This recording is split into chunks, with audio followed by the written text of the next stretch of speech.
நம்ம வந்துட்டேன்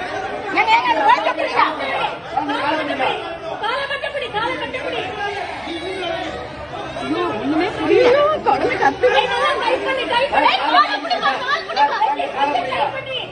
அவருக்கு தெரியலப்பா தெரியல அங்க இருந்து தெரியல அவருக்கு என்ன பண்ணுவாரு அவரு